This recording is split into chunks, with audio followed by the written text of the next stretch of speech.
Avant-dernière sortie d'Info Pacifique, Madame, Monsieur, bienvenue. Les bandits ont libéré le 23 mars contre rançon l'étudiant Déborah Zilus qui a été enlevé le 14 mars à Onaville 20. Pierre-Oscar Léveillé, un chauffeur, a pu aussi retrouver sa liberté. Jusqu'à date, le docteur Michel D'Alexis est retenu en otage malgré la rançon versée aux ravisseurs. Pour enfoncer le clou, ces derniers ont aussi séquestré la personne qui leur avait apporté l'argent. Des organisations sociopolitiques dont le collectif 4 décembre et le parti UNIR confirment la marche du 29 mars contre l'insécurité, notamment les actes de kidnapping dans le pays.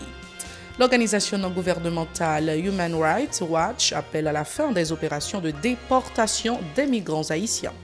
Ce 24 mars ramène la journée mondiale de la lutte contre la tuberculose, commémorée cette année sous le thème « Investissons pour en finir avec la tuberculose, sauvons des vies ». Et puis à l'étranger, alors que l'invasion russe entre dans son deuxième mois, 3 sommets au sujet de la guerre en Ukraine se tiennent jeudi à Bruxelles, où le président américain Joe Biden est arrivé mercredi soir. Restez branchés, la détail c'est tout de suite.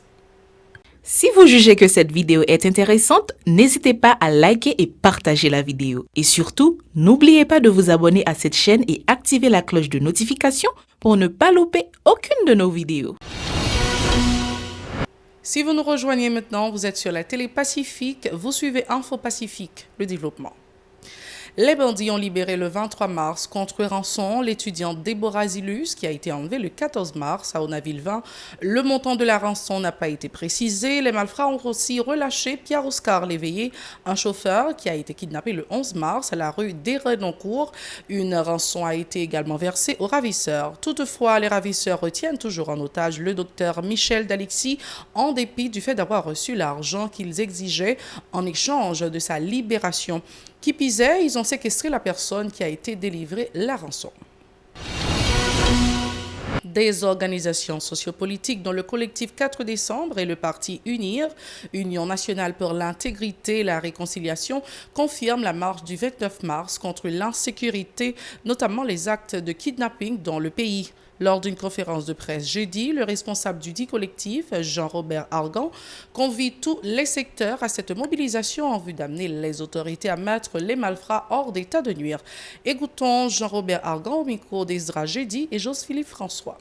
Nous sommes épargnés et nous voyons qu'au lieu que bagarre a diminué, nous voyons que la expansion et que le banditisme, et que le kidnapping et que le gangstérisme gagne librement du terrain. Il faut comprendre que le kidnapping, ça, qui ça le fait? Il simplement appauvrit.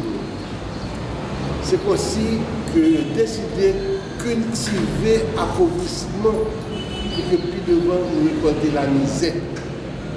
Ça va ça va pas détruire le pays. Est-ce que c'est ça nous plaît? Est-ce que son pays comme ça, est-ce que son avenir comme ça nous plaît pour nous, pour les jeunes, pour les Haïtiens, pour nous qui vivent sur le territoire? Pas que c'est ça nous veut. Nous voyons que comme si c'est abandonné, tout le monde dit bon Dieu, ça peut passer, bon Dieu, ça peut passer, peut-être nous aller, peut-être nous aller vivre. Finalement, il presque arrivé dans tête chaque monde, côté frontière, pour nous jamber pour aller. On n'a qu'à faire ça, on doit tout jeune qui là, qui s'est avenir pays. Ce n'est pas ça pour une tête. Ça pour une tête, c'est qu'il n'y a pas de vérité dans le pays.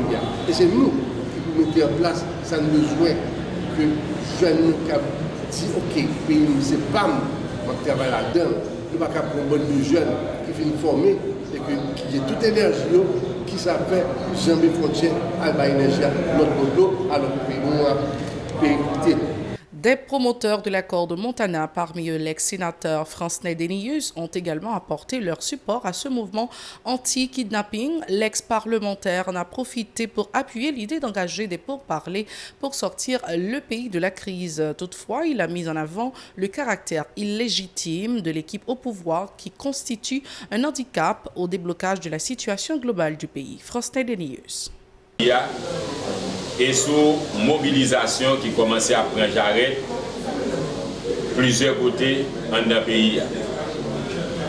Moi, je voulais faire nous remarquer que crise structurelle, ça, mais qui a une dimension conjoncturelle, tout, li joignent source, joignent originer l'inégalité sociale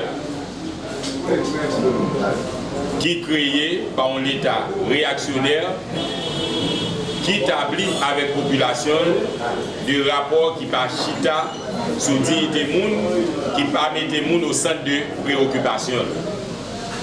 Et crise ça qui a continué à alimenter par l'inégalité sociale là, si ou pas abordé par une offre politique qui visait venir avec une autre gouvernance, eh bien crise ça a perduré.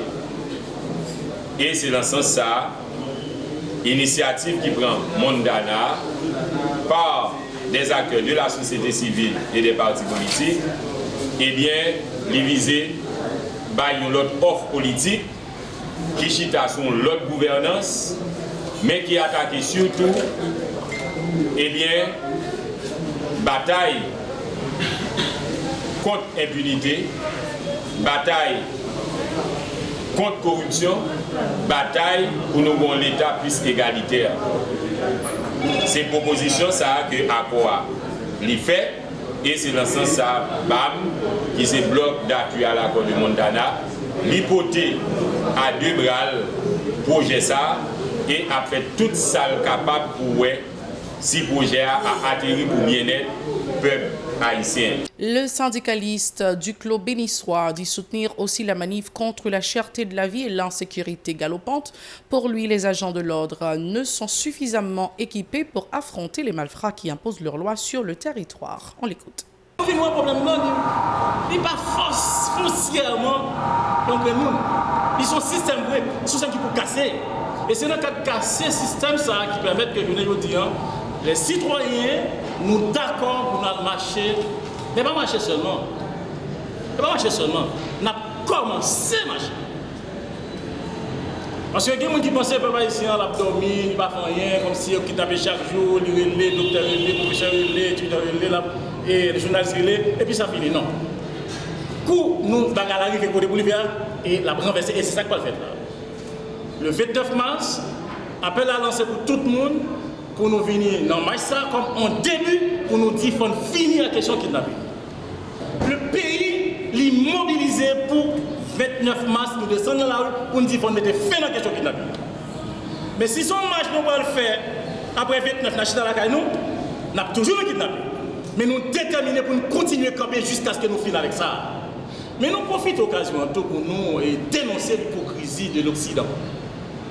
Il faut nous dénoncer l'hypocrisie. Nous, la police, comme la police qui a des problèmes, nous reconnaissons ça. Mais c'est juste que c'est petit enfant nous qui fait. Mais petit enfant fait là, il n'est pas suffisant. Mais quand l'hypocrisie qu'a fait à mon qui dit au pays, dit ses amis Haïti, suspendre nous 100 millions de dollars qui ont pas handicapé, pas ça nous besoin. Donc on a dépensé 80 millions de dollars, presque 1 milliard de dollars pour faire Ukraine, ZAM, pour la battre avec la Russie. Tandis que on prend 17 Américains là, ils ont fait négocier avec eux. La police besoin de ça, ils ont mis en bas pour la police. Nous disons l'hypocrisie va finir. Nous besoin d'aide. Si ils n'ont pas vraiment d'aide, vendez-nous. Donc quittez-nous acheter, j'en ai acheté. Autre point à ce journal, l'organisation non gouvernementale Human Rights Watch appelle à la fin des opérations de déportation des migrants haïtiens. Cette structure a publié le 24 mars un rapport dans lequel elle condamne les vagues de déportation de ressortissants haïtiens, notamment ceux qui évoluent aux États-Unis d'Amérique. Une cohorte de 25 700 migrants ont été refoulés en Haïti. Selon l'organisation à but non lucratif Human Rights Watch, précisant que 79% ont été expulsés des États-Unis. La situation n'est pas du tout favorable à cette déportation en série, a fait savoir Human Rights Watch. Parallèlement, près de 4,5 millions de personnes sont dans l'urgence alimentaire, souligne l'Organisation des Nations Unies pour l'alimentation et l'agriculture, FAO. Ce 24 mars ramène la journée mondiale de la lutte contre la tuberculose, commémorée cette année sous le thème « Investissons pour en finir avec la tuberculose, sauvons des vies ». L'occasion pour le ministre de la Santé publique et de la Population MSPP, Alex Larsen, de réitérer sa volonté d'intensifier ses efforts dans le cadre de cette bataille. Il a prévenu que les cas de tuberculose sont toujours endémiques dans les pays en voie de développement. Le titulaire du ministère de la Santé a indiqué que l'apparition du Covid-19 avait ralenti la lutte contre la tuberculose sur le territoire national. Alex Larsen au micro de Murdit Joseph et Mackerson Mexil.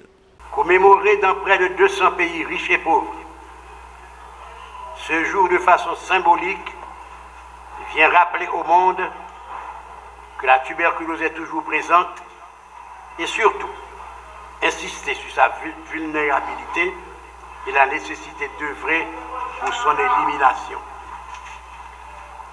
Élimination moyennant la mise au point et en place de programmes bien structurés, performants, capables de rechercher, de dépister et traiter le cas. Mesdames, Messieurs, la lutte contre la tuberculose a débuté en Haïti depuis plus de demi-siècle. Et à date, cette maladie représente encore et toujours l'une de nos plus grandes priorités en santé. De son côté, le coordonnateur du programme national de lutte contre la tuberculose, Willy Morose, a indiqué que 11 000 nouveaux cas de tuberculose, dont 71 résistants, ont été détectés sur le sol national en 2021. Il a ajouté que 407 cas ont été recensés et traités dans les centres carcéraux. Willy Morose. Pour l'année 2021, le ministère de la Santé, à travers le programme national de lutte contre la tuberculose, a dépisté et soigné 11 000 nouveaux cas de tuberculose et 71 cas de tuberculose résistante. Avec l'appui de ICC4, des centres GESCIO et Zami la Santé, 407 cas de tuberculose ont été détectés et traités dans les prisons grâce à HTW. Le pourcentage des malades co-infectés est passé de 80% en 2012 à 91% en 2021. L'incidence de cette maladie est passée de 22 à 100 000 en 2012 à 168 par 100 000 habitants en 2021. Cependant, il reste encore beaucoup à faire. C'est le temps du journal international. Restez branchés. Encore merci de votre fidélité à la Télé Pacifique. Parlons de ce qui se passe à l'étranger. Alors que l'invasion russe entre dans son deuxième mois, 3 sommets au sujet de la guerre en Ukraine se tiennent jeudi à Bruxelles, où le président américain Joe Biden est arrivé mercredi soir. Pour sa part, le dirigeant ukrainien Volodymyr Zelensky demande une aide militaire sans restriction à l'OTAN, qui a annoncé la fourniture à Kiev d'équipements de protection contre les menaces chimiques, biologiques et nucléaires. S'exprimant lors du triple sommet extraordinaire organisé mercredi à Bruxelles, Emmanuel Macron a déclaré que la Russie était de plus en plus isolée. Le président français a également réaffirmé la nécessité de dissuader toute escalade du conflit et dit que le G7 était prêt à accroître ses sanctions contre la Russie si nécessaire. Par ailleurs, l'Assemblée générale de l'ONU, regroupant 193 États, a adopté à une écrasante majorité de 140 voix une nouvelle résolution qui exige de la Russie un arrêt immédiat de la guerre en Ukraine. 5 États, dont la Russie avait voté contre, et 35 étaient abstenus. Près de 3,7 millions de personnes ont fui l'Ukraine et les combats déclenchés par l'invasion de l'armée russe fin février, selon le décompte de l'ONU publié jeudi. Au total, plus de 10 millions de personnes, soit plus d'un quart de la population, ont dû quitter leur foyer. L'ONU estime à presque 6,5 millions le nombre de déplacés à l'intérieur de l'Ukraine. C'est la toute fin de ce journal. Merci d'avoir été des nôtres. Restez branchés la Télé Pacifique. Au revoir, à la prochaine.